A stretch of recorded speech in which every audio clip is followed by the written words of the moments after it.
বিশ্বে বেশিরভাগ দেশের 2 দিনের ছুটির রেওয়াজ থাকলেও এই প্রথম সপ্তাহে 3 দিন ছুটির যুগে প্রবেশ করেছে সৌদি আরব।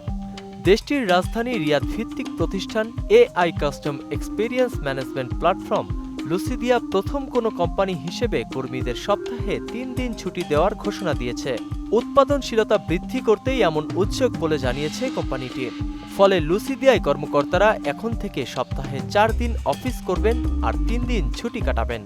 লুসিদিয়ার এই ঘোষণা সামাজিক যোগাযোগ মাধ্যমে বেশ সাড়া ফেলেছে। সপ্তাহের প্রায় অর্ধেক সময় ছুটি দেওয়ার বিষয়টি কর্মীদের ওপর কেমন প্রভাব ফেলবে এ বিষয়টি দেখার জন্য অনেকেই আগ্রহী। এদিকে সংবাদ মাধ্যম আল একবারিয়া জানিয়েছে, লুসিদিয়ার সিদ্ধান্ত সৌদিতে একটি অভূতপূর্ণ নজির।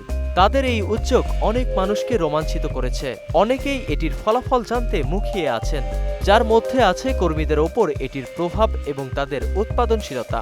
অন্যদিকে সৌদির সাপ্তাহিক ছুটি বিশ্বের অন্যান্য দেশের সঙ্গে সামঞ্জস্য করার আহ্বান জানিয়েছেন সৌদি আরবের মানব সম্পদ বিশেষজ্ঞ ডক্টর খালিল আল থিয়াবি।